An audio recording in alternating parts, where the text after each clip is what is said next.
The ocean had a way of keeping secrets. It whispered them through the wind, carried them in the foam, and buried them beneath its restless waves. On the edge of that vast, murmuring sea stood a small wooden house, painted white once, now faded by salt and time. Inside that house lived Auntie Rosie, a woman of 68, with soft gray curls, round spectacles, and a heart that had weathered more storms than the sea itself. Every morning, Auntie Rosie opened her shutters to greet the sunrise. She placed her teapot on the stove, hum old jazz tunes, and talked to her late husband's photograph hanging above the fireplace. "Good morning, Henry," she'd say, her voice gentle but steady. "The sea looks kind today. Maybe it's finally forgiven me." Her neighbors often wondered what she meant by that. Forgiven her for what? But Auntie Rosie never told anyone. She just smiled her kind, secretive smile and continued tending to her garden of roses and wild lavender that grew in stubborn defiance against the salty wind. That morning was different.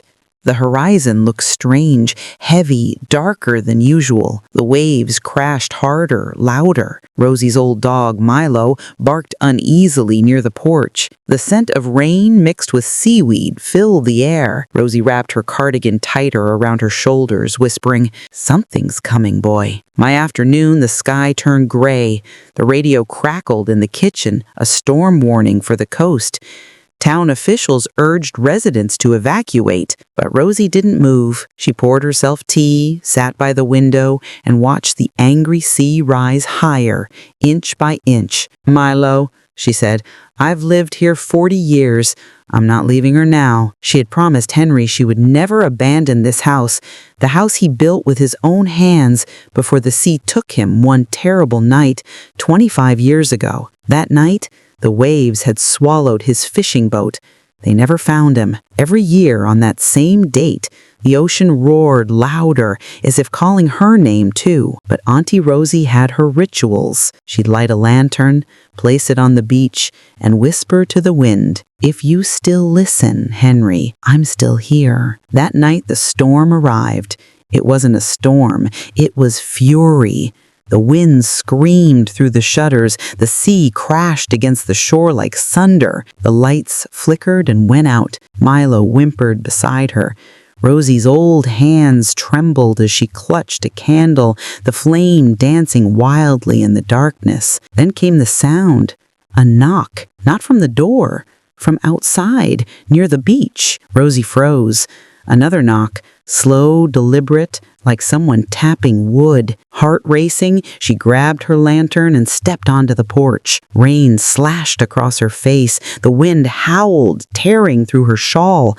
She lifted the lantern, shielding her eyes, and there, by the shoreline, stood a child, a little girl no older than 8, drenched, barefoot and shivering, holding something wrapped in cloth. Her hair clung to her face, and her eyes, wide, blue, and terrified, met Rosie's. "What on earth?" Rosie gasped, running down the steps. "Sweetheart, you'll freeze!" She pulled the girl into her arms, rushing her inside, bolting the door against the storm. The child trembled violently, still clutching the bundle. Rosie draped a towel around her shoulders and knelt beside her. "Where's your family, dear? Were you lost at sea?" The girl didn't speak. She simply unwrapped the bundle, revealing a seashell, large, pearly white, glowing faintly in the candlelight. Rosie stared, her breath catching. She had seen that shell before, not one like it. That very one. Henry had carved it years ago when they were young. He said it would always carry the sound of their love. "Just listen, Rosie," he told her once, "and you'll hear my heart." Now that same shell was in this strange girl's hands. "Milo," Rosie whispered, her eyes wide. "This isn't possible." She looked back at the girl, whose lips were pale, her eyes unfocused. "Who gave you this, darling? Where did you find it?" The girl's voice was soft, almost a whisper. "A man in the water said to give this to Rosie." Her heart stopped. "A man," she repeated. "What man?" She pointed towards the sea through the window. The waves slammed against the rocks, white foam flashing like lightning. He said, "Tell Rosie I kept my promise." Rosie's candle flickered. The sound of wind faded into a low, haunting hum, the same hum Henry used to make when he sanded wood on her porch. Now she looked out the window, trembling. The storm raged, but in the flashes of lightning, she swore she saw a figure standing in the shallows, tall and still, as if watching her. "Milo," she whispered, "he came back." The storm roared through the night, but inside the small wooden house, time seemed to stop. Auntie Rosie sat near the fire she had managed to rekindle, her wrinkled hands wrapped around a steaming mug of tea. The girl, who had finally stopped shivering, sat on the rug, her eyes fixed on the glowing seashell as though it were alive. Milo lay close to Rosie's feet, his ears perked, still uneasy. Every time the wind howled, he whimpered softly, pressing closer to her legs. "What's your name, sweetheart?" Rosie asked again, her voice trembling with both fear and tenderness. "Can you tell me?" The girl blinked slowly before whispering. "Clara, Clara," Rosie repeated gently, as if tasting the sound. "That's a beautiful name." She smiled faintly. "Where did you come from, Clara? There's no town near here for miles." The girl looked down at the seashell, her fingers tracing its ridges. "From the water," she murmured. "The man told me to come to you. He said you'd help me find home." Rosie's throat tightened. "The man in the water?" Clara nodded, her pale lips quivering. "He said his name was Henry." Rosie felt her cup slip from her hands. It shattered on the floor, splashing tea across the rug. Milo barked sharply, startled by the sound. Rosie's breath caught in her chest. "Henry?" she whispered. "Are you sure?" Clara nodded again, wide-eyed. "He told me to give you this." She held the seashell closer. "He said it's time to listen again." Rosie's hands trembled as she took the shell. The moment it touched her palms, a warmth spread through her skin, not from firelight, but from something deeper, older. She brought it close to her ear, expecting the usual rush of ocean echo, but what she heard was different. It was a voice. "Rosie." Her heart lurched. She gasped, clutching the shell tighter. "Henry?" The voice was faint, muffled, like coming from a great distance. It said, "You kept your promise.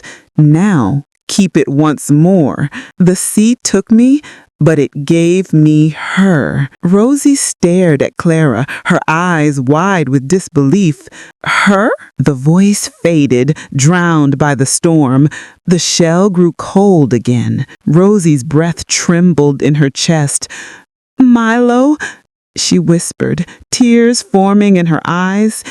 "Am I losing my mind?" The girl tilted her head, her soft curls damp and tangled. "He said you'd be scared, but he also said you'd remember the truth when you see the light." Rosie frowned. "The light?" Clara nodded.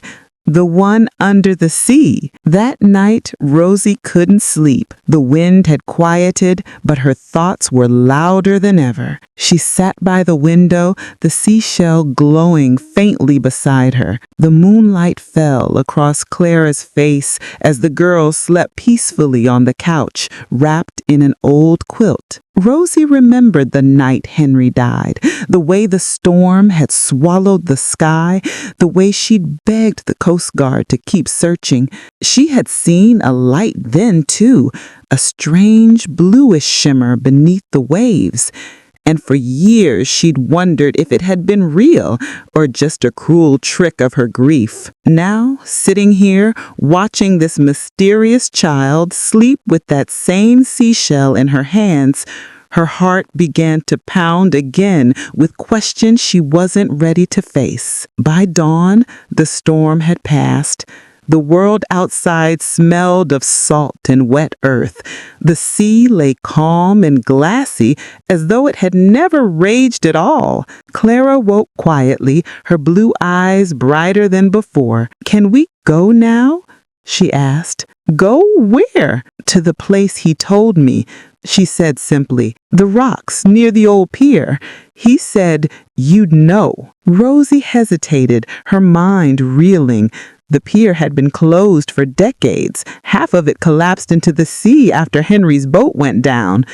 No one went near it anymore. But something deep in her, something she hadn't felt since the day he died, urged her to listen. "All right," she said softly, "we'll go." The morning air was crisp and sharp as they walked along the rocky shore. Milo trotted beside them, sniffing the wet sand. The waves lapped gently as if the ocean itself was watching them approach. When they reached the old pier, Rosie stopped. The wood was slick with moss and salt. The broken boards groaned under her weight as she stepped onto them. Clara followed without hesitation, clutching the seashell close to her chest. "Henry used to fish here," she whispered, almost to herself. "Said the sea was kinder near this spot." They walked to the end of the pier, where the last post stood, half submerged. Clara pointed down. "There," she said. Rosie looked over the edge and froze. Under the water, faint but visible, a light glowed. Soft blue, pulsing gently like a heartbeat. "That's it," Clara said, smiling faintly. "That's where he waits." Rosie's lips trembled. "Child, that's impossible." But the light grew brighter, swirling like a small underwater star. The seashell in Clara's hands began to hum, a low, soothing sound that seemed to call to Rosie's very soul. "Listen," Clara whispered. Rosie leaned closer, tears in her eyes, the ocean breeze whipping her hair, and then she heard it again. Henry's voice, clearer this time. "My love, you held on to pain so long that you forgot how to forgive.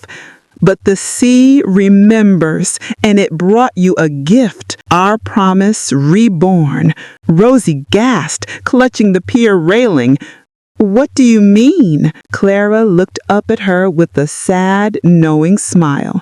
"I told you," she said softly. "He gave me to you." The air was cold and heavy, filled with the smell of salt and memories. Auntie Rosie stood frozen at the edge of the pier, the ocean murmuring below her like a living thing. The glowing blue light beneath the water pulsed softly, illuminating the dark waves. Clara stood beside her, bare feet steady on the slick wood. She held the seashell close, its faint hum blending with the rhythm of the sea. Rosie couldn't look away from that light. It seemed alive, deliberate, almost like it was watching her. "Clara, sweetheart," Rosie said finally, her voice trembling. This can't be real." The girl turned toward her with those strange, knowing eyes. "It's as real as the love you had for him." Rosie's lips parted, but no words came. The child's voice was calm, too calm for someone her age. "He told me to tell you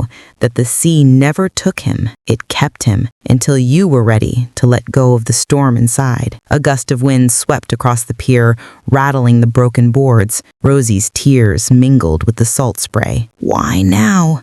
After all these years, why now?" Clara stepped closer. "Because you stopped listening." Rosie's breath caught in her throat. She looked at the child, small, pale, fragile, and yet somehow her presence felt ancient, eternal. The seashell in Clara's hands pulsed brighter, like a heartbeat. "Come," Clara said softly. "He wants to show you something." Rosie hesitated, gripping the railing. The sea was calm, eerily calm, but she could feel it calling her name beneath the surface. "I can't," she whispered. "I'm too old for foolishness like this." "You're not too old for love," the girl replied simply. Rosie sounded just like him. Maybe that's because he's closer than you think. For a long moment, neither of them moved. Then Rosie took a slow breath, knelt down beside the girl, and gazed into the glowing water. The light swirled, spreading wider until it revealed the faint outline of something. Wooden planks, ropes, a shattered boat. Rosie's eyes widened. Yes, Clara whispered. His boat. Rosie's heart pounded. The memories came flooding back. The stormy night, the rescue team's flashlights, and the waves that had swallowed the horizon. She remembered screaming Henry's name until her voice broke. I used to stand here every year. On the anniversary, I'd shout his name, but the sea never answered. The sea heard. It just wasn't time yet. Rosie closed her eyes, her old hands trembling. If this is some kind of trick, Clara shook her head. It's not. It's a promise kept. The blue light flared suddenly, illuminating the water in a halo of color. Rosie gasped. Beneath the surface, a faint shape appeared, human, shimmering like moonlight through glass. "Henry!" she whispered. The shape lifted its head. For a brief, impossible moment, she saw him. His familiar face, his smile, the lines she used to trace with her fingers. It was him, unchanged, but glowing faintly, with the same blue hue as the light itself. "Rosie." The voice came, soft as a whisper, yet strong as the tide. Rosie fell to her knees. "Henry, my God, you held on to your pain for too long, my love. The sea could not bring me back until you learned to forgive yourself." Tears streamed down Rosie's cheeks. Forgive myself for what? For surviving. The words hit her like a wave. She had carried that guilt all her life. The guilt of living while he was lost, of breathing when he couldn't. "I didn't mean to, Henry. I swear I did." The glowing figure smiled faintly. "I know, but love doesn't live in the saving. It lives in the remembering." And then, as suddenly as he appeared, the light began to fade. Rosie reached out instinctively, her fingers brushing the water, but there was nothing, only cold ripples and her reflection staring back. "No," she cried, "don't go." Clara placed a gentle hand on her shoulder. "He isn't gone. You just have to keep your promise." Rosie looked at her through blurred eyes. "What promise?" "The one you made the day he built this house, to keep the light burning." That night, back at the house, Rosie sat in front of the fireplace, the seashell glowing softly beside her. The storm had washed the world clean. The air outside was fresh, quiet. Clara sat cross-legged on the floor, sketching circles in the ashes with a small stick. Rosie said, "Clara," she looked up, her blue eyes reflecting the firelight. "Someone who got lost," she said simply. "But he found me and told me where to go." Rosie frowned. "You mean Henry?" Clara nodded. "He said I'd be safe with you." Rosie's chest tightened. "You've got no one else?" The girl shook her head. "Just you now." Rosie stared into the flames for a long time. She could still hear the faint echo of Henry's voice in her mind, the warmth of his words. "Forgive yourself." Slowly, she smiled through her tears. "Then you'll stay here, Clara, at least for a while." The girl smiled, curling up beside the hearth. "I'd like that." Rosie leaned back in her chair, whispering to herself, maybe that's what he meant. Maybe love doesn't end. It just changes form. Outside, the waves lapped softly against the shore, and for the first time in 25 years, Auntie Rosie felt peace. The following morning, the sun rose pale and uncertain, as though it too was afraid to look at the house on Maple Street. Auntie Rosie woke up earlier than usual. Her heart was uneasy, a strange weight pressing against her chest. The memory of the whispered voice calling her name last night still lingered in her mind like a faint echo. She stood by the window, watching as the fog curled around the old oak tree in the front yard. The house felt off, too quiet. Even the birds that usually perched on the railing were gone. Downstairs, the floorboards creaked under her slippers. The kitchen smelled faintly of burnt toast, though she hadn't made any. Her heart thudded faster. She looked around, noticing small things out of place. A chair pulled slightly back, the old radio dial turned to a station she never listened to, and her favorite teacup sitting on the counter, chipped at the rim. When she lifted it, she froze. The inside of the cup was filled with black soil. She gasped and dropped it. The cup shattered, sending dark soil scattering across the tiles. At that very moment, the grandfather clock in the hall began to tick again. Slowly, loudly. It hadn't worked in years. Rosie took a trembling step backward, her eyes darting toward the hall. The ticking grew faster, louder, like a heartbeat. Tick, tick, tick. Then it stopped, and a voice, faint, childlike, whispered from the direction of the clock, "Don't leave the house today." A chill swept through her body. She could barely breathe. Her throat felt dry, her mind screaming to run, yet her legs refused to move. Just then, there was a knock on the door. 3 times. Slow, deliberate. Rosie turned. Her hand hovered over the doorknob. "Who's there?" she called. No answer. She waited a few seconds. Then, curiosity overcame fear, as it always did with Auntie Rosie. She opened the door. Outside stood a man in his early 30s, tall, with a long brown coat and a satchel over his shoulder. His eyes were kind but tired. "Ma'am, I'm sorry to bother you," he said softly. "My name's Alan Cooper. I just moved into the neighborhood." Rosie sighed of relief. "Oh, you nearly gave me a fright," she said, pressing her hand over her heart. "Do come in, Mr. Cooper." He smiled hesitantly. "Thank you, ma'am. I hope I'm not intruding. It's just, this used to be my grandmother's house." Rosie blinked. "Your grandmother's?" He nodded. "Yes, Margaret Cooper. She lived here years ago before the property was sold." The name hit Rosie like a cold wind. She remembered finding an old letter in the attic when she moved in, a yellowed envelope with the name Margaret Cooper scribbled on it. "Oh, I see," Rosie murmured, her eyes darting toward the clock hall. "You know, strange things have been happening here, Mr. Cooper." Alan's eyes darkened slightly. "Strange? How?" "The clock," Rosie said softly.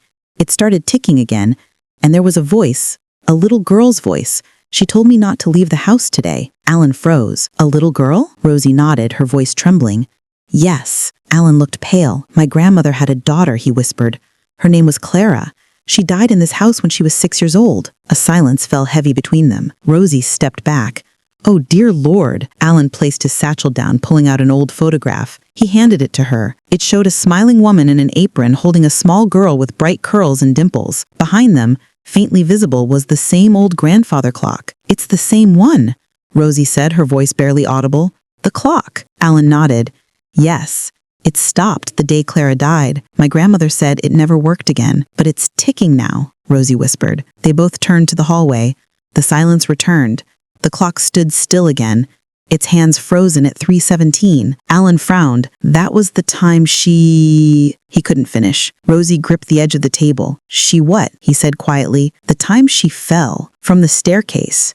She was playing with her doll and—" He trailed off, his voice cracking. Before Rosie could speak, the clock ticked once. Both of them turned. A slow creaking sound came from the staircase. Someone or something was walking down, step by step. Alan's face went white. "That's the sound," he whispered. "The same sound my grandmother heard for years after Clara's death." Rosie's heart hammered in her chest. "Alan, what should we do?" He swallowed hard. "We stay still." The footsteps stopped. A soft child's voice floated through the house again. "Don't be scared, Mommy." Rosie's eyes filled with tears. Alan's face twisted in grief. Then, the door to the attic opened by itself, creaking slowly. Alan whispered, "That's where her toys were kept." Rosie felt drawn to it as if an invisible hand was guiding her. "We need to go up there," she said, surprising even herself. Alan hesitated. "Are you sure?" Rosie said firmly, "Yes.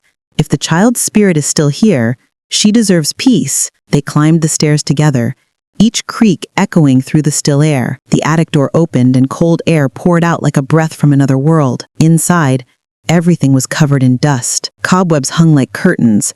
But in the corner, near a small window, sat a wooden dollhouse, perfectly preserved. Alan walked closer. "This was Clara's," he said softly. "She used to play with it for hours." Rosie knelt beside it. "Look!" Inside the dollhouse were tiny figurines. A mother, a father, and a little girl. The girl's figure had fallen over. Rosie carefully placed it upright. "There," she said. As soon as she did, a soft giggle echoed around the attic. Warm air brushed against their faces, and for a fleeting second, sunlight broke through the dusty window, illuminating the dollhouse in a golden glow. Alan closed his eyes. "Thank you," he whispered. The warmth lingered for a moment, then faded. Downstairs, the clock chimed 3 times, 3:17, and then silence. Alan looked at Rosie. "I think she's finally at peace." Rosie nodded slowly, tears streaming down her face. "She's home." But as they turned to leave, neither of them noticed the small wooden figurine of the little girl, smiling now. The following evening, the rain returned, soft at first, then heavier, like the sky itself was washing the old house clean after what had happened. Auntie Rosie sat near the fireplace, her shawl wrapped tightly around her shoulders. The crackling flames cast long, flickering shadows on the walls, turning her cozy living room into a shifting dance of orange and black. Alan Cooper had stayed after the attic incident.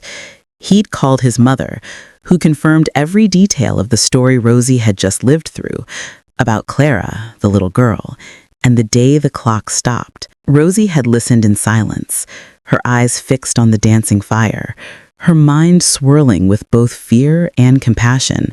Now, Alan sat opposite her, nursing a cup of tea. The room smelled faintly of rain and old books. "She's at peace now," Rosie said softly, breaking the silence. Alan nodded. "I believe so. I felt it. That warmth before it faded." Rosie smiled faintly. "You know, I've lived in this house for 12 years, and it's always felt, well, alive. I used to think it was just the age of the place. But now, you know why," Alan finished for her. A soft rumble of thunder rolled across the sky. The fire crackled louder, as if reacting. Rosie stood and walked toward the old cabinet near the window. "I've been meaning to show you something," she said, opening the bottom drawer. Inside were old papers, yellowed envelopes, and a few sepia-tone photographs. "These were here when I moved in. I never threw them out. Somehow it felt wrong." Alan leaned forward as she laid the stack on the table. "Maybe there's something of my grandmother's in there." Rosie flipped through them, one by one. Photos of the house through different decades. A wedding portrait, a faded picture of the same oak tree outside, but much smaller. And then she froze. There, in her trembling hands, was a photograph she had never seen before. It was recent. Too recent. Her breath caught in her throat. It showed her, Auntie Rosie, standing by the front gate of the house, smiling. But behind her, peeking through the upstairs window, was a small face, pale, watching. "Alan," she whispered, her voice cracking. "Look at this." He leaned closer. His eyes widened. "That's Clara," Rosie said. The picture looked new, taken only days ago. The details were sharp. The green of the bushes, the blue of the sky, the faint shadow of Rosie's hand on the gate. But she had never posed for this, never stood there, never seen anyone taking her picture. Alan's face turned pale. "That window, that's the attic." Rosie's hand began to shake. "You think she's still here?" Alan swallowed. "I think maybe spirits don't vanish. Maybe they linger when they have something left to say." The wind howled suddenly, making the windows rattle. The lights flickered once, twice, then steadied. Rosie clutched the photograph tightly. "I need to know who took this, or why it even exists." Alan frowned. "Let's check the back of it." He turned the photo over. There was writing in faded ink. "Don't forget me, Mommy." Rosie gasped and dropped it. No. Alan knelt, picking it up carefully. "It's her handwriting," he murmured. "It matches the one in my grandmother's old letters." Thunder boomed outside and the room shuddered. Rosie stumbled back toward the fireplace, gripping the edge of the medcool for support. Her heart raced wildly. "Alan, this isn't over. That message, she called me Mommy, but I'm not." Alan looked up slowly. "Maybe she's confused. Maybe your energy, your kindness, reminds her of her mother. Spirits cling to what feels safe." Rosie sank into the chair. Her breathing was uneven. "Safe? Alan, she left a photograph that shouldn't exist." Alan didn't reply. His eyes were fixed on the fire. Then, something moved inside the flames. A shape, small, quick, like the outline of a child running through the firelight. Rosie screamed. Alan jumped up. What did you see?" "The fire," she cried, pointing. "She's in the fire." He turned. The shape was gone. Only embers flickered now, glowing like watchful eyes. For a long moment, neither of them spoke. Then, slowly, the grandfather clock in the hallway chimed. Once, twice, 3 times. Rosie whispered, 3:17 again. Alan's jaw tightened. We need to understand what that time means beyond her death. Maybe there's more to it. He stood and pulled a notepad from his satchel. When exactly did she fall? Rosie said, "Your mother said it was an accident, but what if it wasn't?" Alan looked sharply at her. What are you suggesting? Rosie hesitated. When I first moved here, I found another thing in the attic. I never opened it. It was a small box sealed with wax. The initials on it were MC. I thought it was nothing. Margaret Cooper's maybe, but now... Alan's eyes darkened. We should open it. Rosie nodded slowly. It's in the hall closet. She rose, her footsteps soft on the wooden floor. Alan followed, the flashlight from his phone casting long, trembling shadows on the walls. They reached the closet. Rosie opened the door, revealing a small wooden chest tucked behind old coats. There, she said. Alan lifted it carefully. The wax seal was cracked with age, but still held together. The faint scent of lavender and something darker, iron, perhaps, lingered. He peeled away the seal and opened the lid. Inside lay a small porcelain doll, its dress torn, one eye missing. Beneath, folded neatly, was a single piece of paper. Rosie took it with trembling hands and unfolded it. It read, "If something happens to me, tell her I forgive her." Alan's eyes widened. Tell who? Rosie's hand trembled. Margaret, the mother. So she did blame her, Alan whispered. My grandmother blamed herself all those years. But who wrote this note? Rosie asked. Alan turned toward the attic. Only one person could have. A sudden crash echoed upstairs. The attic door slammed shut. On its own, they both froze. Then, from above, a small voice whispered, faint but clear, "Don't forget me, Mommy." The fire in the living room flickered violently, shadows racing across the walls. Rosie clutched Alan's arm.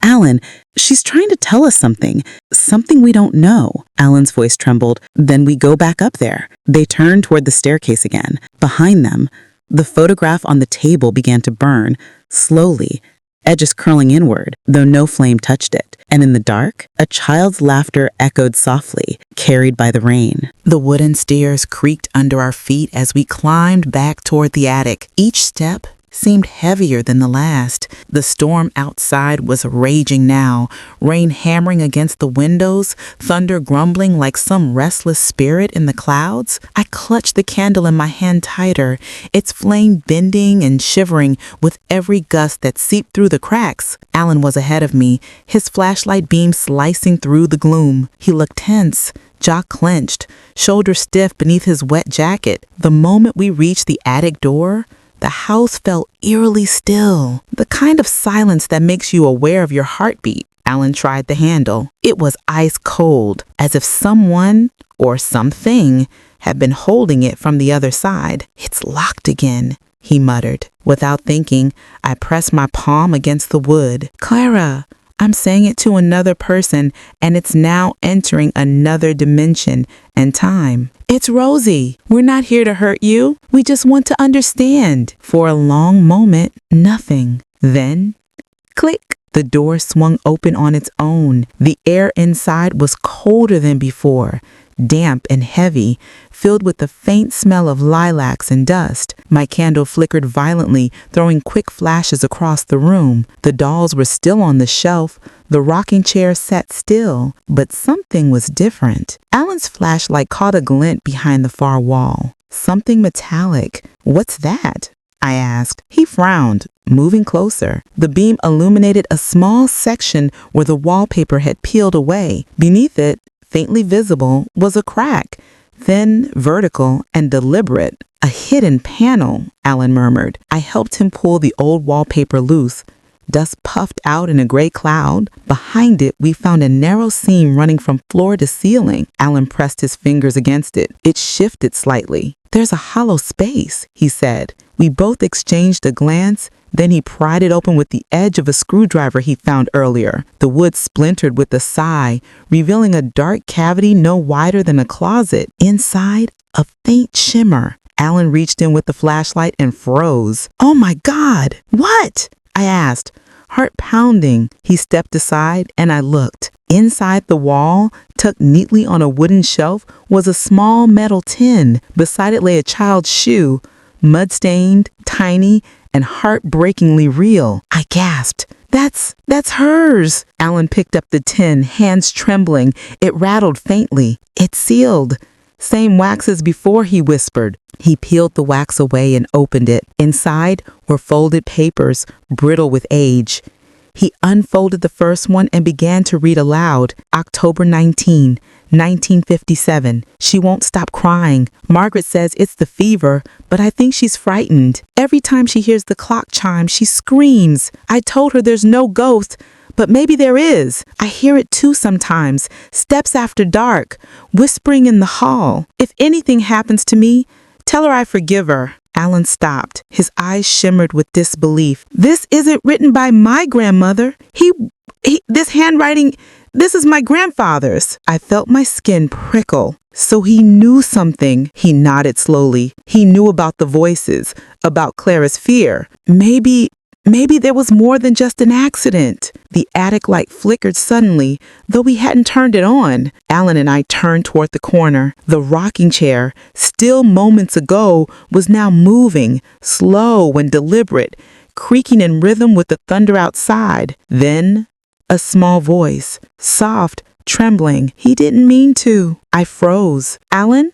Did you hear that? He swallowed. Yes. The candle flame elongated, stretching toward the chair like it was being pulled. I took a shaky step forward. Clara, sweetheart, who didn't mean to? Silence. Then another whisper, faint and broken, as if coming through water. Daddy pushed me. But he didn't mean to. My knees went weak. Alan's flashlight trembled in his hand. My grandfather? He couldn't have. I shook my head, tears stinging my eyes. She's not accusing him. She said he didn't mean to. Maybe it was an accident.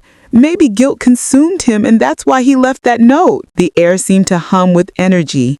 The clock downstairs struck once. Alan's voice cracked. She died that night at 3:17. I nodded, and the clock stopped then. Maybe the house froze in that moment of guilt and grief. Alan dropped to his knees beside the open wall. She's been stuck here ever since, he said, waiting for someone to forgive her father. The rocking chair stilled. I whispered, Clara, your father never stopped loving you. He forgave himself long ago. And so must you. You can rest now, darling. A faint warmth filled the air.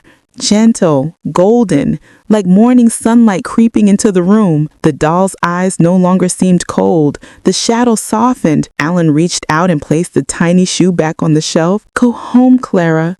You're safe. The air trembled with a soft sigh, and then quiet, completely quiet. No more whispers, no movement, only peace. We stood there in silence for a long time, staring at the open wall, the candle burning steady now. Alan wiped his eyes. It's over, he said. I nodded, smiling through tears. It feels lighter. As we turned to leave, the attic door gently closed behind us. Not in menace this time, but like someone saying goodbye. The attic felt emptier than it had in decades. Clara's presence lingered, not in the shadows or whispers anymore, but in the warmth that now seemed to flow from the very walls. I sank onto the floorboards, letting the candlelight wash over my face. Alan sat beside me, his shoulders slumped with exhaustion and awe. The storm outside had calmed into a steady drizzle, its rhythm like a heartbeat in the night. I never imagined, Alan began, his voice quiet, that this house held so many secrets. I nodded, my hand still trembling slightly. Houses always remember, Alan, not just the bricks and wood, but the pain, the love, the mistakes. They're containers for human history, silent witnesses to everything we try to hide. Alan's eyes fell on a loose plank near the corner of the attic. What's that? Curious, I leaned over. The wood had a small notch, barely noticeable. My fingers traced it, and I realized the plank could be lifted. With Alan's help, we pried it open, revealing a shallow cavity beneath the floorboards. Inside lay an old envelope, yellowed with age. The handwriting was delicate, almost trembling. I picked it up carefully. The ink had faded, but the words were still legible. To my dearest Clara, If you ever find this, it means I was never able to tell you what I should have while I was alive. I want you to know that my actions were never out of malice. I failed you in ways I cannot undo, and for that, I am sorry. The truth is heavy, and perhaps I will never fully lift it from your shoulders. But I hope one day you will understand that even in mistakes, there is love, and even in loss, there is forgiveness. Your loving father, Samuel. I felt a chill run down my spine. Alan's hand rested gently on mine. She never got to hear this until now. I nodded, tears streaming. She needed to know he loved her, that despite everything, she was never abandoned in his heart. Alan exhaled slowly. It's strange, isn't it? How forgiveness can free the living as much as the dead. Yes, I whispered. Clara can finally rest, and so can we. I carefully replaced the letter in the plank and pressed it down, the floorboard settling back into place as if nothing had happened. Yet everything had. The days that followed felt like breathing for the first time after a lifetime underwater.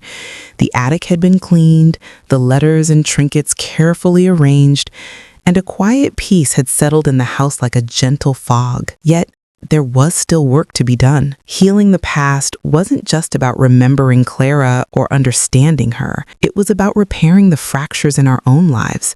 Alan, me, and the legacy we carried forward. I found myself walking into the study one morning, dust motes dancing in the golden light, and sitting at my father's old desk, the handwriting on the letters, the photographs tucked into albums, all reminded me that family is never simply a matter of blood. It is a mosaic of moments, some joyful, some tragic, some terrifyingly painful, but together they form the portrait of who we are. Alan leaned against the doorway, arms crossed, watching me sift through the papers. You've changed, he said softly, not just because of Clara, but because of how you've chosen to handle it all. I paused, holding a photograph of Clara as a young girl, her curls bouncing, her eyes alight with mischief. I realized that forgiveness isn't about letting the other person off the hook, I said slowly. It's about freeing myself. Every anger, every resentment, it only weighed me down. And now I feel lighter. Alan nodded. I feel it too. This house feels different. Even the furniture, the walls. It's as if the spirit of everyone who lived here is finally resting. We spent the next week organizing the old family files, uncovering debts that had been quietly buried for years, and discovering small pockets of forgotten savings and property deeds.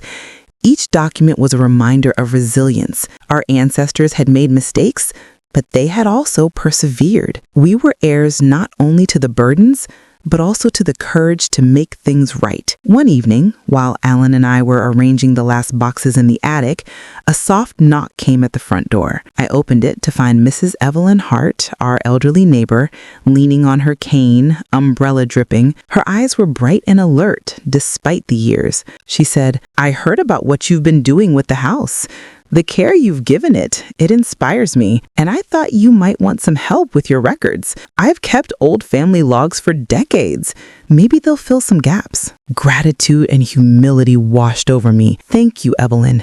It means more than you know. With her help, we uncovered letters from my grandparents, recounting not just day-to-day life, but moral lessons and stories of courage.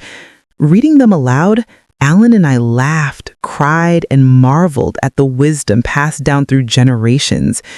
It was astonishing how much clarity comes from listening to voices that no longer walk the earth, but still speak through paper and ink. One particular letter struck me deeply. My grandmother wrote about trust, about how one's character is revealed not in comfort, but in adversity. She spoke of forgiveness, emphasizing that holding on to bitterness is like drinking poison and expecting the other person to suffer.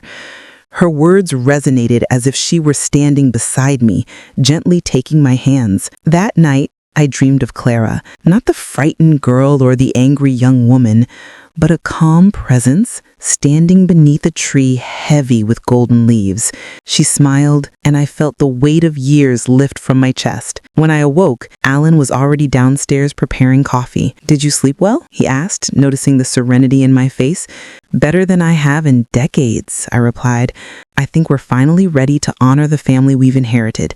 Not just the wealth or the mistakes, but the lessons, the love, and the resilience." Days turned into weeks, and our efforts to organize and catalog the family history expanded. We began a small archive in the study, documenting stories, photographs, and letters with the hope that one day younger generations could understand the trials and triumphs that had shaped them. Alan and I started holding evening sessions, reading aloud from the letters, discussing decisions made, and exploring the ways we could learn from them. It became a ritual, a sacred time of reflection. The house, once haunted by unspoken pain, now resonated with voices of understanding, love, and hope. I found myself speaking more freely, even admitting to Alan the quiet fears I had held about failing Clara, about failing my own family. He listened without judgment, always gently encouraging. It was then that I realized healing isn't only about forgiving others. It's about forgiving ourselves for every misstep, every moment of weakness, and every choice made in fear. One afternoon, a letter arrived in the mail with no return address. I opened it carefully, and inside was a note written in a delicate hand. "To the woman who restored our family's light, your strength and compassion have inspired me to mend my own relationships. Thank you for showing that even in betrayal, there is hope." An admirer. I felt tears prick my eyes, and Alan smiled knowingly. "You've started a ripple, haven't you?" "Yes," I whispered. "One that I hope reaches far beyond these walls. Healing doesn't end with us. It spreads." As the sun dipped below the horizon, casting long golden streaks across the study, I sat quietly watching the dust shimmer in the fading light. Clara's legacy had transformed from pain to purpose. The house no longer felt like a repository of secrets, but a sanctuary of lessons, love, and second chances. For the first time in decades, I felt truly ready to face the future, not with fear, but with hope, with gratitude, and with the unwavering belief that justice, peace, and redemption are always possible when hearts are open. It was a quiet Tuesday afternoon when the doorbell rang, sharp and urgent, breaking the rhythm of the day. I wasn't expecting anyone. Alan was out running errands, and the house was filled with the gentle hum of the ceiling fan and the distant chirping of sparrows in the backyard. I walked to the door, a mixture of curiosity and slight apprehension stirring in my chest. Standing there was a man, late 30s, tall, with neatly combed black hair and a tailored gray coat, soaked from the sudden drizzle. His eyes were dark, troubled, but held a glimmer of hope, or perhaps desperation. "Mrs. Lorraine Harper?" he asked, voice steady but soft. "Yes," I replied cautiously. "Can I help you?" "My name is Marcus Fields," he said, fumbling slightly with a worn leather briefcase. I need your guidance. My mother, she's gone, and I've discovered some things about our family I don't understand. They said you could help." I stepped aside, gesturing him in. The air was heavy with rain, and he shook the droplets from his coat as I led him to the living room. Sitting across from me, he placed the briefcase on the coffee table, opening it to reveal stacks of yellowed papers, photographs, and faded letters. "My mother, she found these in my mother's attic," Marcus said, voice trembling. "She passed away last month, leaving nothing but these. There are debts, disputes, accusations, and then mentions of a foundation. I don't know what to make of it." I nodded slowly, understanding immediately that this young man carried the weight of unresolved family legacies. "It sounds like your mother left a story for you," I said softly. "Sometimes people hide the truth to protect others, or sometimes they hide it because they themselves weren't ready to face it." Marcus ran his hair through his hair, clearly torn. "I feel like I've missed so much. My mother, She had secrets, decisions I never knew about, and now it's too late to ask her. I leaned back, letting the silence stretch for a moment. There is power in quiet moments. They allow the mind to organize chaos and the heart to catch up with the pain. You are here now, I said gently, and sometimes that is enough to begin healing. We spent the next hours combing through the documents. Each letter revealed fractured relationships, old disputes between family members, and instances of quiet sacrifice that had gone unnoticed. One letter in particular drew a shiver down my spine. It was addressed to Marcus's mother from a woman named Cynthia, recounting a betrayal that had almost destroyed a family business and a mother's reputation. Marcus read aloud, voice shaky. She lost everything because of someone she trusted, and she never spoke a word to anyone about it. His hands trembled as he held the paper. I can't believe she endured all this alone. I reached across the table, placing a reassuring hand on his arm. Many people bear burdens silently, Marcus. It is not weakness. It is resilience, and it is why you are here now, ready to understand, ready to rebuild. By evening, we had uncovered the full story. Marcus's mother had been swindled by a trusted family attorney, a man who had promised protection, but instead took advantage. He had manipulated the estate, siphoned funds, and left her to shoulder the blame in the community. Yet, in every letter, Marcus's mother emphasized patience, moral strength, and forgiveness. I don't know if I can forgive, Marcus whispered, eyes brimming with tears. How did she do it? I smiled softly. She chose to rise above hatred. Forgiveness doesn't erase the crime. It preserves the heart. And now, Marcus, you have the chance to honor her by living differently, by acting with integrity even when it is hard. He nodded, a mix of determination and sorrow crossing his features. I want to do that. I want to make things right. We spent the following days organizing the documents, mapping out the history of the mismanaged estate, and identifying where restitution could be sought. Marcus grew quieter, more thoughtful, yet there was a new strength in his posture, a newfound respect for the lessons of the past. One afternoon, as we reviewed an old ledger, Marcus paused and said, I always thought family was about blood. Now I see it's about trust, care, and the willingness to carry someone else's burden when they can't. Yes, I replied, and sometimes the strongest bonds are formed when we rise from betrayal, when we choose compassion over resentment. As the rain subsided, the sunlight returned, spilling across the living room in golden beams. Marcus looked up, a faint smile appearing on his face for the first time. I think I understand now, he said softly. I'm ready to continue her work, and perhaps start my own. I watched him, feeling a deep sense of fulfillment, helping him uncover the truth, guiding him through his mother's hidden pain, reminded me again that life often places us where we are most needed, and sometimes the lessons we learn from others' struggles can illuminate the path for generations to come. That evening, Marcus left with the briefcase now organized, letters safely sorted, and a plan for moving forward. I stood at the doorway, watching him walk into the fading light. The house was quiet again, but the energy had changed. It was lighter, charged with the possibility of healing and renewal. For the first time in years, I felt that thrill of anticipation, not of danger or betrayal, but of hope. Hope that stories like these, though born of pain, could ultimately shape character, integrity, and compassion. The following morning, the air was crisp, carrying the scent of wet earth from last night's rain. Marcus arrived early, a notebook tucked under his arm and a renewed focus in his eyes. He had spent the night reflecting on the letters and documents, and I could see the difference immediately.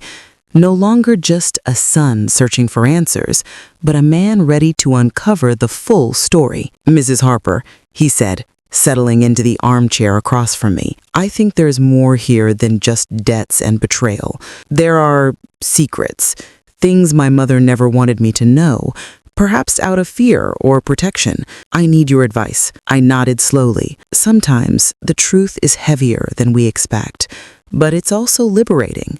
You must decide whether you're ready to carry it. He opened a folder labeled in his mother's neat handwriting, revealing letters from someone named Evelyn, a name I did not recognize immediately. Evelyn was my mother's closest friend, Marcus explained. She wrote about something that happened 20 years ago, something that could have destroyed our family before it even began. I leaned forward, curiosity mixing with caution. "Tell me everything," I said gently. Marcus read aloud, voice wavering but steady. The letters recounted a clandestine financial arrangement his mother had been forced into, an investment scheme she hadn't understood, orchestrated by her own cousin, a man who had coveted their family estate. The scheme had failed, nearly bankrupting her, but she had chosen to hide it from everyone, even Marcus, to protect him. "She never wanted me to know," Marcus whispered, eyes wide. "She said knowing would have broken my trust in our family, that it was better I lived in ignorance while she bore the consequences." I reached across the table, touching his hand. "Your mother carried a tremendous weight alone, but she also carried hope. The fact that she protected you shows her wisdom, not weakness. You now have the opportunity to honor her courage by facing the truth without anger, without resentment." He nodded, tears pooling in his eyes. I feel like I'm seeing her strength for the first time. All these years I thought she was just struggling, but she was fighting battles I never even knew existed." We spent hours unpacking each letter and document, piecing together the full extent of the betrayal. Evelyn had been right. If Marcus's mother had revealed the truth earlier, the consequences would have been catastrophic. But now, with the knowledge fully in hand, we could plan for restitution and ensure that those responsible were held accountable. "Mrs. Harper," Marcus said, closing the folder, "I think I understand now. My mother's life wasn't just about surviving betrayal. It was about teaching me how to act with integrity, even in the face of deceit. I feel stronger somehow." I smiled softly, the warmth of pride and satisfaction filling my chest. Strength is not about never falling. It's about rising every time you are knocked down. Your mother gave you the blueprint, and now you are ready to build your own path. That afternoon, we drafted letters to the relevant parties, carefully outlining what had been discovered and requesting restitution for the damages caused. Marcus worked diligently, learning from each step, his confidence growing with every word he wrote. Later, as the sun began to dip behind the trees, casting a golden glow across the living room, Marcus paused and looked at me. "Do you think she knew I would find this eventually?" "I believe she did. And I think she trusted that you would handle it wisely, with fairness and compassion. That is why she wrote those letters in such detail. She wanted to guide you, even from beyond her years." A gentle quiet fell over the room. The weight of revelation had shifted from burden to empowerment. Marcus sat back, a sense of calm washing over him, as if he had finally caught his breath after years of suffocating under unspoken truths. "Thank you," he said quietly, "for helping me, for guiding me. I don't know if I could have done this alone." "You never had to," I said, smiling. "No one should face the truth without support. Remember, Marcus, the courage to confront betrayal is one of the most profound gifts anyone can possess. And your mother, in her own way, entrusted that gift to you." That evening, as he left, Marcus hugged me tightly. "I promised to honor her memory," he said, "to continue her work, to protect the family she sacrificed so much for, and to act with integrity." I watched him walk away, feeling a deep sense of fulfillment. The rain-soaked streets reflected the evening light, shimmering like tiny stars, a reminder that even after storms, the world could be bright and hopeful. I knew in that moment that the journey was far from over. There would be more letters, more discoveries, perhaps more challenges. But Marcus was no longer a boy burdened by ignorance. He was a man ready to face the truth, to carry forward a legacy of resilience, courage, and forgiveness. And in that quiet house, now filled with the soft scent of rain and the fading warmth of sunlight, I realized once again that helping someone uncover the truth was one of the most sacred acts of love. The following week brought clarity, but also responsibility.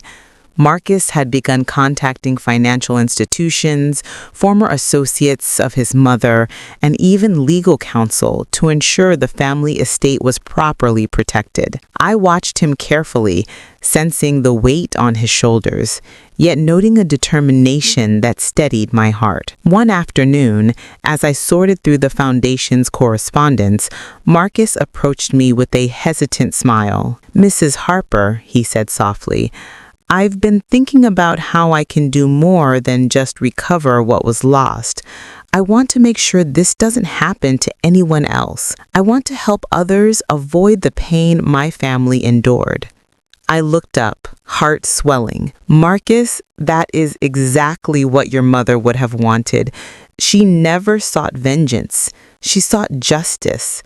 Helping others is the truest path to redemption, not only for them, but for you as well." He nodded, and together we drafted a plan to expand the small foundation that had originally focused on local families. Now we would include educational programs, legal support, and mentorship for adults navigating financial betrayal. Marcus wanted to personally meet each family, to hear their stories, to ensure no one felt alone. The first family we helped was a middle-aged couple in downtown Chicago, betrayed by a business partner who had drained their savings and threatened foreclosure. As Marcus explained their options, carefully balancing empathy with clarity, I watched a transformation in him.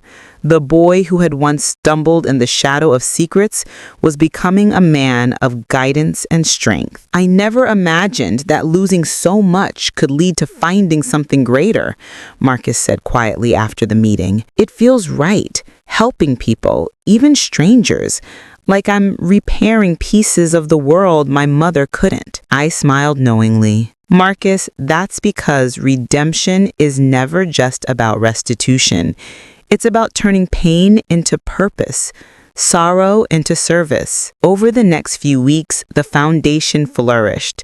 Marcus traveled to London to connect with organizations dealing with financial exploitation, learning strategies and legal frameworks that could benefit our growing network. I remained in Chicago, coordinating local efforts, but our conversations over video calls carried a mix of strategy and shared pride. One particularly rainy evening, Marcus called me with an excited tone. "Mrs. Harper, I've just met a woman. She lost her home and her business because of a fraudulent family trust, but through the network we're building, we might be able to return her independence. She reminded me so much of my mother, the resilience, the quiet strength." I placed my hand over my heart, feeling both the weight and warmth of his words. "Then help her, Marcus. Show her that even when life seems unforgiving, there is always a way to reclaim dignity and hope." That night, I sat by the window, the rain drumming gently on the roof. I thought about the arc of this journey, from a mother shielding her son from the harshness of hidden truths, to a son learning to navigate those truths with courage, to the impact we could have together. I realized that redemption was not only a personal path, but a shared one, connecting lives across miles, across families, across experiences. As days turned into weeks, Marcus returned from London with new insights and fresh energy. The stories he brought back of people wronged, of lives disrupted, of hope rekindled, were now woven into the fabric of our foundation. Every meeting, every case we took on, every letter written was a step toward restoring balance in a world that had, at times, seemed cruel. One evening, while reviewing reports at the office, Marcus looked up at me with a thoughtful expression. "Do you think my mother would be proud of what we're doing?" I set my pen down and studied his face, the way determination and empathy had reshaped him. "Your mother's pride would shine in the fact that you are not only restoring justice for others, but also embodying the integrity and compassion she lived by. That is the greatest honor any child can give a parent." He exhaled slowly, a mixture of relief and gratitude washing over him. Thank you for guiding me, for helping me see beyond my own anger and guilt. I reached over, placing a gentle hand on his shoulder. It was never guidance alone, Marcus.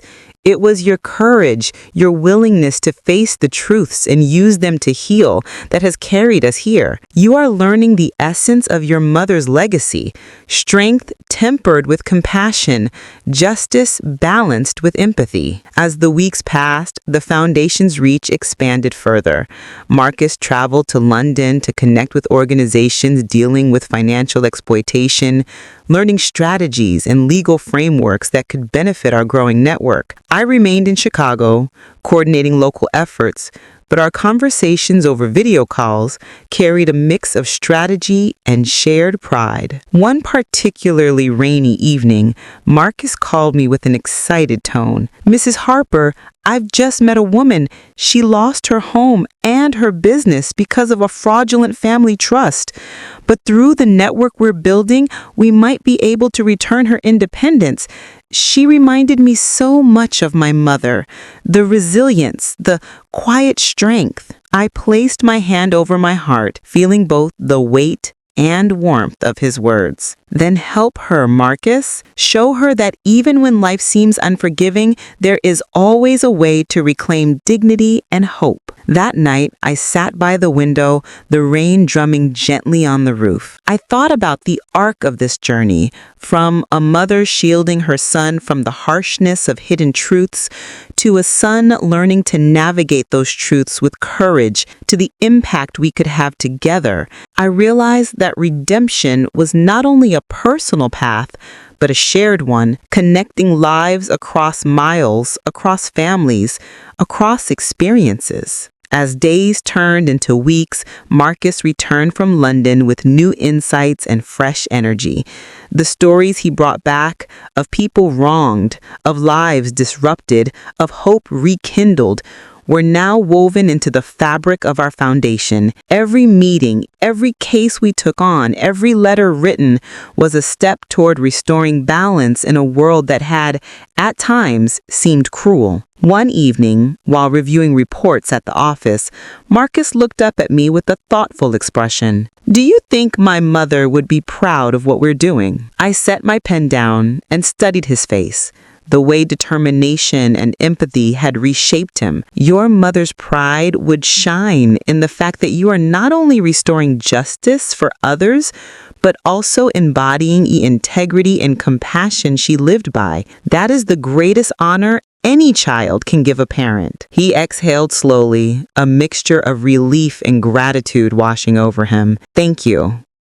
Thank you for guiding me, for helping me see beyond my own anger and guilt." I reached over, placing a gentle hand on his shoulder. "It was never guidance alone, Marcus. It was your courage, your willingness to face the truths and use them to heal that has carried us here. You are learning the essence of your mother's legacy, strength tempered with compassion, justice balanced with empathy." As the weeks passed, the foundation's reach expanded further. Marcus traveled to London to connect with organizations dealing with financial exploitation, learning strategies and legal frameworks that could benefit our growing network. I remained in Chicago, coordinating local efforts, but our conversations over video calls carried a mix of strategy and shared pride. One afternoon, as sunlight streamed into the office, illuminating stacks of case files and letters, Marcus paused at the doorway, looking at me with a quiet smile. "You know, I think I finally understand. Life isn't about avoiding pain, it's about turning it into purpose. My mother and now you have taught me that." I nodded, a gentle warmth spreading through my chest. "And now, Marcus, you are teaching it to others. That is how true redemption is achieved, not in forgetting the past, but in using it to create a better future." As the sun set, painting the office in shades of gold and amber, I realized that our journey was no longer just about uncovering hidden truths or reclaiming lost dignity. It was about forging a legacy of hope, courage and unwavering moral strength. Marcus had walked through the shadow of betrayal and emerged with a vision to illuminate the lives of others. And in that quiet moment, watching him review notes for the next outreach meeting, I felt a profound sense of peace. The lessons of the past, the pain, the secrets, the betrayals had been transformed into a force for good. Life, I understood. The following weeks tested more than our organizational skills. They tested our hearts. Marcus and I had successfully expanded the foundation, but with growth came complexity, especially in navigating the tangled emotions of those we aimed to help. One morning, as I reviewed new applications from families in Philadelphia, a particular letter caught my eye. It was from a woman named Eleanor, mid-40s, who described the complete collapse of her marriage after her husband had secretly siphoned money from her late mother's estate. Her words were raw, filled with grief and disbelief, yet beneath it all was a quiet plea for guidance. I felt a pang of empathy. I had seen the devastating effects of betrayal, not only in Marcus's life, but in countless others. Marcus entered the room carrying 2 cups of tea. "Who's Eleanor?" he asked, setting 1 cup beside me. I handed him the letter. "She's someone whose trust was shattered, much like your mother's, and she needs more than legal advice. She needs reassurance that she can rebuild her life." He read silently, brow furrowed, eyes softening as he finished. "I can meet with her, maybe even bring her into our mentorship program. She needs to hear that she's not alone." That afternoon, Eleanor arrived, a tall woman with striking hazel eyes and curly brown hair streaked with gray. She carried herself with a kind of guarded dignity, shoulders tense, hands clasped tightly. I introduced her to Marcus, and the first meeting was careful, almost clinical, as though she feared that expressing vulnerability might betray her strength. "I've lost everything," Eleanor admitted, her voice trembling.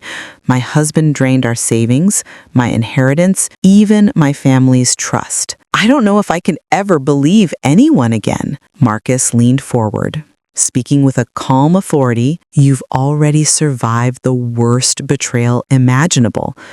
That's not weakness. It's proof of your strength. What matters now is not how much you've lost, but how you choose to rebuild." I watched as her eyes glistened, a mix of relief and fear. "It's not easy," she whispered. "Every day I wake up and remember what I trusted, who I trusted. I'm exhausted." I reached out, placing my hand over hers. "Eleanor, exhaustion is part of the healing process. You are allowed to feel every pang of betrayal, but you are also allowed to rise, to reclaim dignity and hope. We'll help you take that first step." Over the next few weeks, Eleanor worked closely with Marcus and the foundation team.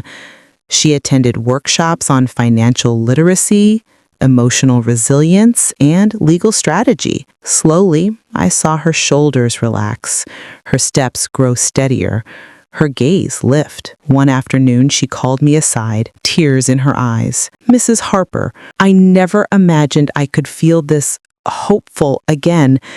After everything, I feel like I'm finding myself." I smiled, my own chest tightening with emotion. "That hope was always inside you, Eleanor.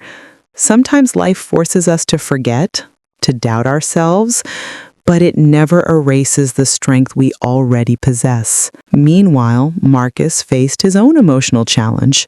One evening, he received a message from a childhood friend, Samuel, who had fallen into financial ruin due to trust issues within his family. Samuel's pride had kept him from reaching out for help until now, but he was desperate. Marcus felt the weight of responsibility. Helping Samuel would mean confronting painful memories from his own youth, memories he hadn't fully processed. "I don't know if I can handle this, Mom," he admitted quietly, sitting beside me in the office. I placed a hand on his shoulder, steadying him. "Marcus, empathy is not a burden. It's your greatest gift. It's what allows you to guide, to heal, and to bring justice not through punishment but through understanding. But you must also care for yourself. You cannot pour from an empty cup. He nodded, taking a deep breath. You're right. Sometimes the pain of others triggers the pain I thought I buried. Pain is never truly buried. It is transformed when we face it with courage. Today, you help Samuel not despite your past, but because of it. Your journey gives him hope. That night, after Marcus left for a family consultation, I sat by the window, the city lights reflecting in the gentle rain. I thought about the patterns of betrayal, the cycles of trust lost and regained. I realized that while the work was tangible, legal advice, financial recovery, mentorship, the true challenge was emotional. Healing others required patience, empathy, and the willingness to confront our own scars. The next day, Marcus returned from Samuel's home, his expression brighter. "Mom," he said, "he's willing to start over. He's agreeing to our guidance, not just for money, but for life. He wants to learn, to rebuild." I nodded, pride and relief mingling in my chest. That is what it's all about, Marcus. Every life we touch, every soul we guide is a testament to the power of redemption and the resilience of the human heart. As weeks turned to months, Eleanor and Samuel became integral parts of our growing community. Each success story, each smile restored, reaffirmed why Marcus and I dedicated our lives to this mission. I watched Marcus grow into a leader, someone capable of balancing justice with compassion, strategy with heart. And in those quiet moments, as I reflected on our journey, I understood that redemption was not a single event, but a continuous path walked together with courage, patience, and love. In the evenings, when the office quieted and the rain pattered against the windows, I often thought of the mothers, the betrayed, the children, and the survivors we had met. Each story was unique, each wound deep, but each also held the seed of hope. And as I watched Marcus guide the next family, I realized that the true measure of our work was not in numbers or donations, but in the quiet restoration of faith, the rekindling of trust, and the reaffirmation that even in betrayal, the human heart can heal. The following weeks brought unexpected revelations. I had always believed that truth, though sometimes delayed, eventually revealed itself in full clarity. Yet sometimes the shadows in people's lives stretch longer than we anticipate, and the truths they hide can cut sharper than the coldest winter wind. It began with a call from the board of a charitable trust in London. They wanted Marcus and me to evaluate a case involving elderly victims of financial exploitation, particularly women who had been manipulated by distant relatives. I felt a surge of responsibility. Our foundation had grown in reach, and now, even across continents, we could touch lives. The first name on our list was Margaret Wells, a 62-year-old widow who had recently discovered her nephew, Paul, had secretly withdrawn a large portion of her retirement fund. Margaret was proud, meticulous, and fiercely independent, a woman who had weathered storms most people would crumble under. Yet in her eyes, I saw a flicker of fear and betrayal, the same look I had seen in Eleanor months before. We arranged a virtual meeting through secure video. Margaret appeared on screen, her soft brown skin framed by graying curls pulled into a loose bun. She wore a pale blue cardigan over a patterned blouse, sitting stiffly at her oak dining table, a stack of papers and bills neatly arranged beside her. "Mrs. Harper, Marcus," she said, voice measured but tense. I don't know if I can trust anyone anymore. Not after Paul's deception." I smiled gently, my own voice calm and reassuring. "Margaret, trust is fragile, yes, but it is not gone forever. You are not alone, and together we can find a way to restore what was lost, not just materially, but emotionally." Paul's betrayal ran deep. He had manipulated Margaret's finances for months, presenting falsified documents and creating a web of lies to make her believe she was investing wisely. When the truth surfaced, It felt like the ground had shifted beneath her feet. She confessed to Marcus and me, voice trembling. I can't even look at him without anger consuming me. I don't know if forgiveness is possible, but I also don't want this hatred to rule my life. Marcus leaned forward, careful with his words. Forgiveness does not mean forgetting, Margaret. It doesn't erase what happened, but it allows you to reclaim your own peace, your own life. You have the power to choose how this story ends for you. Over the next few days, we helped Margaret organize her finances, recover her lost funds through legal channels, and reestablish her independence. But the emotional recovery proved more challenging. Margaret struggled with sleepless nights, reliving Paul's manipulations and endless loops of anxiety and resentment. One evening, I found myself on a video call with her long after Marcus had signed off. "Margaret, can I ask you something?" I began softly. "Yes," she replied, weary but attentive. "Do you believe Paul knew the pain he caused?" She exhaled, tears brimming. He probably didn't. He's selfish, yes, but he's also naive in a dangerous way. I think he thought the money was just numbers, not my life." I nodded. That's often the case with betrayal. It's not always about malice. It's about thoughtlessness and greed. But Margaret, you have seen the worst, and yet you are still standing. That is your victory. That is the truth you must hold on to. Her gaze softened. I want to stand again. I want to see that there's more to life than anger, but it's hard to even imagine a day when I'll truly feel safe. I smiled. Safety begins in your heart, Margaret. We can restore your finances, yes, but your peace, your sense of trust, that comes from within. Every small step you take, every action you reclaim, rebuilds it. The following weeks were painstaking but transformative. Margaret began volunteering at a local community center, teaching financial literacy to women who had experienced similar betrayals. Her confidence returned gradually. Her voice strengthened, and with it, a sense of purpose replaced the lingering shadow of despair. Marcus and I watched with pride as Margaret, Eleanor, Samuel, and others formed a network of survivors and helpers, each contributing in their own way, sharing their wisdom and courage. Our foundation became more than an organization. It was a living testament to the human capacity to rise above deception and reclaim dignity. One rainy morning in London, Marcus called me from his office. "Mom, you won't believe this. Margaret Wells just sent an email. She's helping Paul now.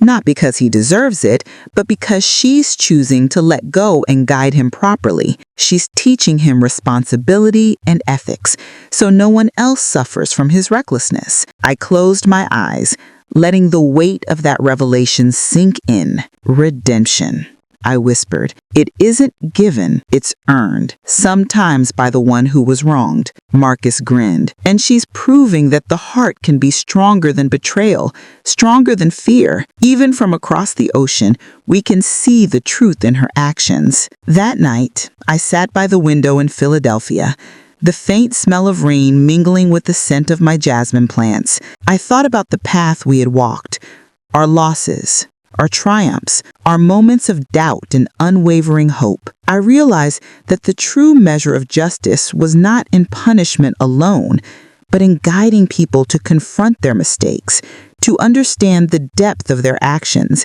and to learn the transformative power of remorse and correction. The shadows of betrayal had tested us all, but the truths we uncovered about trust, forgiveness, and resilience remained. I watched Marcus tidy his desk, a quiet smile on his face. He had grown into a man who balanced compassion with strength, justice with empathy, and in doing so, he carried forward a legacy far greater than money or fame, the power to heal and inspire. In that moment, I understood that no shadow is permanent, no betrayal insurmountable, and that truth, patient, relentless, and illuminating, always finds its way into the hearts of those willing to embrace it. The chill of early spring hung in the air over Boston, yet inside the modest apartment where I lived, warmth radiated from a small heater and the flicker of sunlight through cream-colored curtains. Life had taught me that even in the coldest moments, hope could take root, silently, patiently, waiting for us to notice it. It was a Thursday morning when I received a call from Rachel, a woman I had met months ago at a senior advocacy seminar. She was 58, petite but strong, with dark brown skin, tightly coiled hair streaked with silver, and eyes that carried the weight of hard-earned wisdom. Rachel had once been deceived by her son-in-law, Leonard, who had drained her savings under the guise of helping her daughter start a business. "Mrs. Harper," Rachel's voice trembled over the line. I don't know if I can ever forgive him. He ruined everything for me and my daughter. The trust, the money, it's all gone." I inhaled slowly, feeling the familiar surge of empathy that had guided me through countless stories of betrayal and recovery. "Rachel, forgiveness isn't about erasing what happened or letting him escape accountability. It's about freeing yourself from the prison of anger and resentment." Rachel sighed, "But every time I see him or think about what he did, the rage comes back. It's suffocating." I nodded to myself, though she couldn't see me. "That's natural.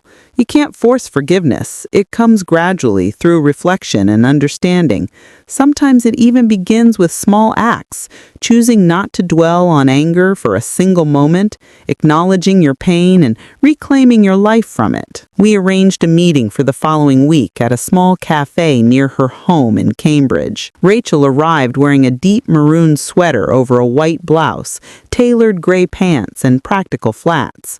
Her posture was erect, determined, yet there was a tension in her shoulders that betrayed sleepless nights and unresolved grief. I noticed her hands trembled slightly as she held the coffee cup Marcus had ordered for her. "Rachel," I began softly, "you've survived.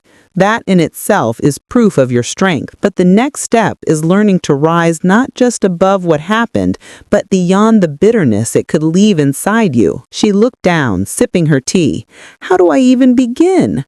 Leonard doesn't understand the damage he caused. He doesn't see how deeply he hurt us." "Then it's not about him," I replied. "It's about you, about choosing to live fully again. One day, when you're ready, you may even guide him to understand the consequences of his actions, but only after you've rebuilt your own foundation." In the days that followed, I helped Rachel organize her finances and consult with a legal advisor to secure what remained of her savings.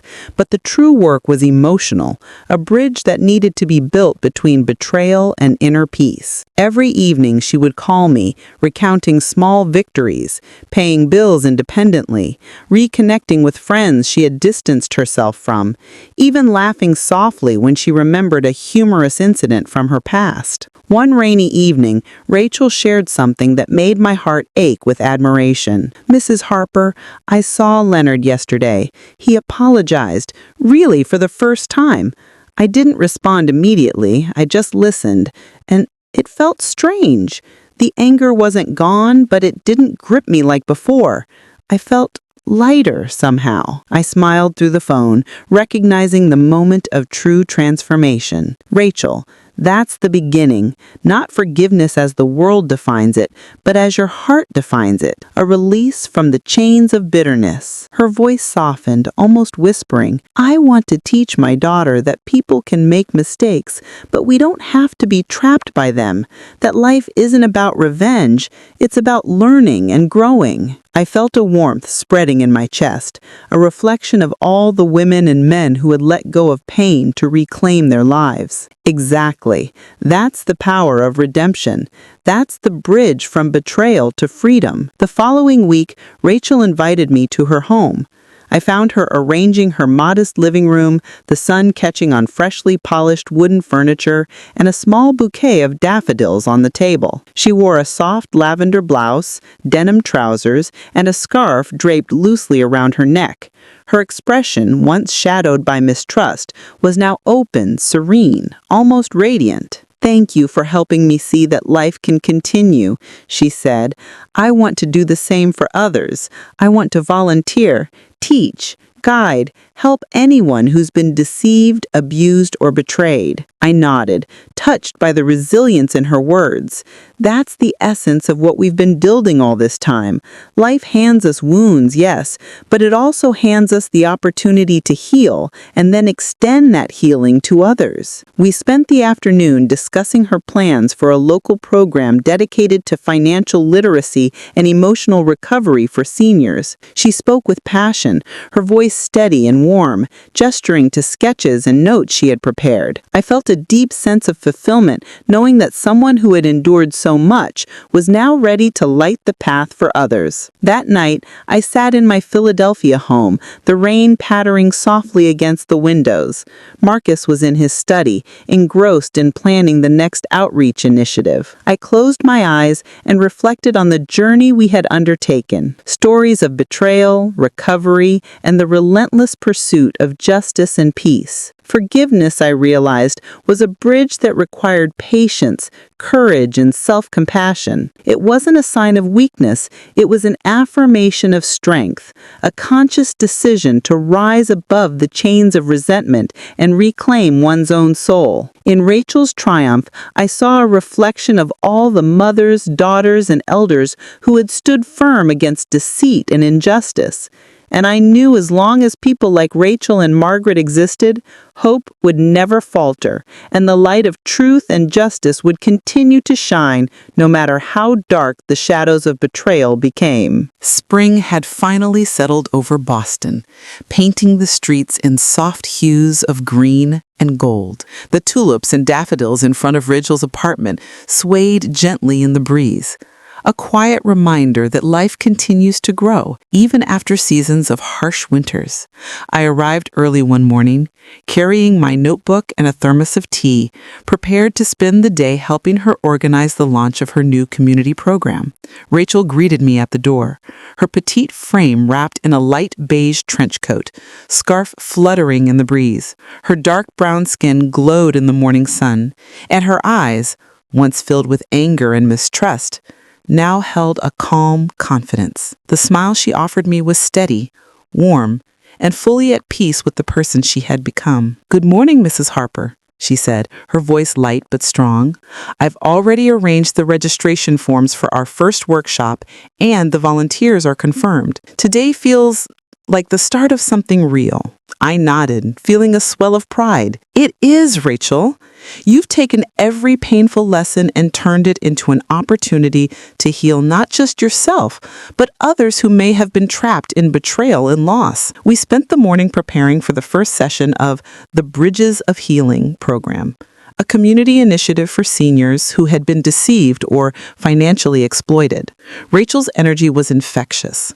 She moved between tables, arranging papers, speaking softly but firmly with volunteers, giving guidance and encouragement. It struck me how fully she had reclaimed her sense of purpose. By mid-afternoon, the first participants began to arrive. They were men and women of all backgrounds, ages ranging from 50 to 75, some timid and hesitant, others carrying the quiet dignity of those who had endured hardships but refused to be broken.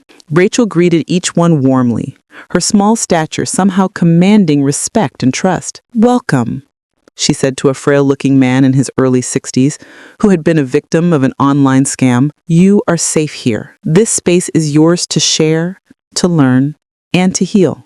As I watched, I felt the familiar stirring of hope. This was the essence of redemption, not punishment, not revenge, but guiding others to reclaim their lives through understanding, resilience, and forgiveness. During a break, Rachel confided in me, her voice barely above a whisper. "I keep thinking about Leonard," she said, a faint shadow crossing her face. "I've forgiven him in my own way, but I wonder if he'll ever understand what he took from me. Not just the money, but my trust.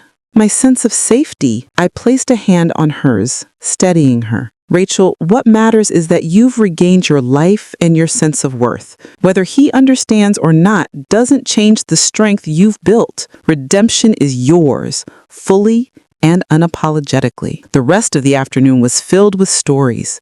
People shared experiences of betrayal, financial loss, and heartbreak. Each narrative carried its own weight, but there was a shared thread, a desire to move forward, to reclaim dignity. Rachel listened with patience and empathy, occasionally offering guidance, always encouraging participants to see that even after deception, life offered new beginnings. At the end of the session, a woman in her early 60s, tall with silver hair, approached Rachel. Her eyes were misty. "I didn't think I could trust anyone again," she said. "But today, I feel like maybe I can start over. Thank you." Rachel smiled, her small hands clasping the woman's. "You already have the power. All you need is courage and a little guidance. That's why we're here, to walk that path together." As evening fell, I helped Rachel tidy up. The sun dipped behind the buildings, casting long shadows across the floor. There was a quiet satisfaction in the room, the hum of hope lingering like a soft melody. "Mrs. Harper," Rachel said, standing near the window and looking out at the Boston skyline, "I never thought I could feel this alive again, not just surviving, but really living. I want to dedicate my life to helping others find that same freedom." I smiled, feeling a deep sense of peace. "Rachel, that is the truest form of justice and redemption. Not punishment, not revenge, but creating light where darkness once prevailed."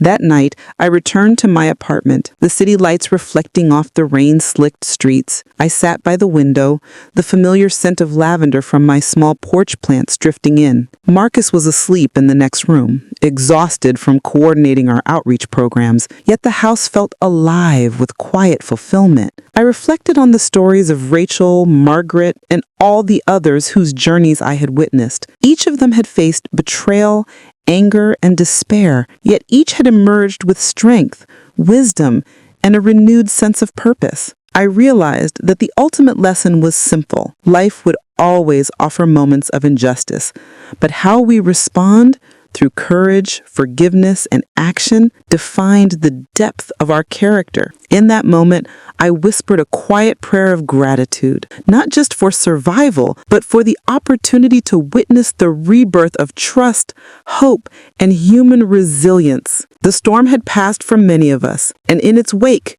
bridges had been built, bridges of understanding, forgiveness, and new beginnings. And as I sat in that soft, peaceful glow, I knew the journey wasn't just theirs, it was mine too. Each story, each act of courage was a reminder that even in the aftermath of betrayal, life offers the chance to rise, to heal, and to illuminate the path for others. For Rachel, for Margaret, for every soul who had ever felt the sting of deception, the message was clear. The doors to redemption are always open. It's up to us to walk through them, to embrace hope, and to let our hearts guide the way. The morning light streamed through my window, soft and golden, warming the wrinkles of time that had mapped their way across my skin. It was one of those rare mornings when everything felt still. No clatter from the neighbors, no rush of buses or impatient horns, just silence and the faint hum of life beginning its day. I sat in my favorite armchair, wrapped in a faded shawl,